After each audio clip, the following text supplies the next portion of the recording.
यातून पॉझिटिव्ह तोडगा निघालेला आहे। माननीय महाराष्ट्राचे मुख्यमंत्री आणि आमचे खासदार नरेश मस्के साहेब यांच्याशी काल चर्चा झाली। एकनाथ भोईर साहेब असतील, मी असेल, आम्ही चर्चा केली आणि मस्के साहेब आणि मुख्यमंत्री साहेबांनी चर्चा केली।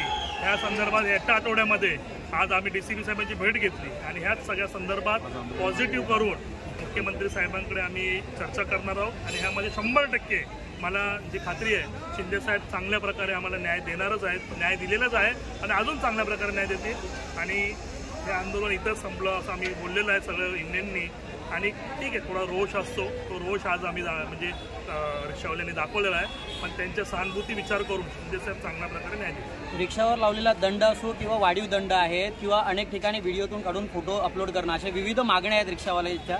तुम्ही जी बैठक केली त्यातून आज तोडगा निघणार का आणि बंद मागे पुकारला जाणार का? हो, आता पॉझिटिव्ह तोडगा निघालेला आहे। सर्व युनियन होते, तुम्ही आता बघितलं, थोडासा रोष होता बाहेरून, आम्ही त्यांना सगळं सांगितलं, युनियनच्या आज सांगितलं आणि याच्यामध्ये पॉझिटिव्ह चर्चा करून पूर्ण तोडगा निघालेल।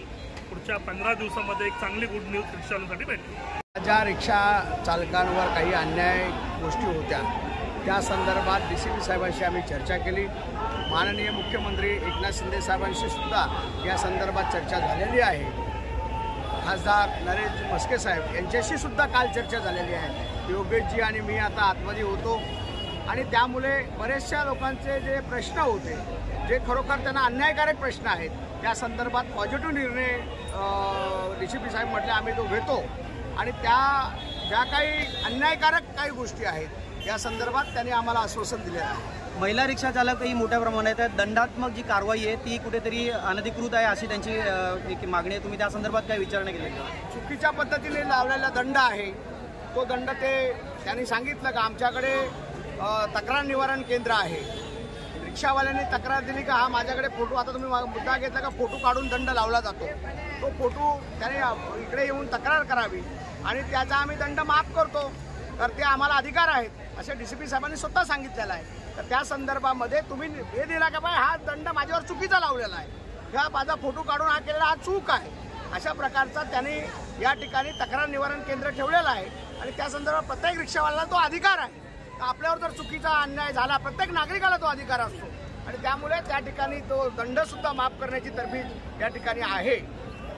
मध्यमवर्गीय रिक्षा चालक आहे, अनेक गरजू रिक्षा चालक जे आता रिक्षा चालवत आहेत, अनेक संघटना वेगवेगळी भूमिका घेत आहेत, त्याच्यामुळे रिक्षा चालकांमध्ये संभ्रम निर्माण झाला, त्या संदर्भात काय सांगा? नाही, रिक्षा चालक बघा, या शेवट रिक्षा चालक हा ठाणेकर आहे आणि त्या रिक्षा चालकाला तो त्याचा उदरनिर्वाह करण्यासाठी तो रिक्षा चालक आहे।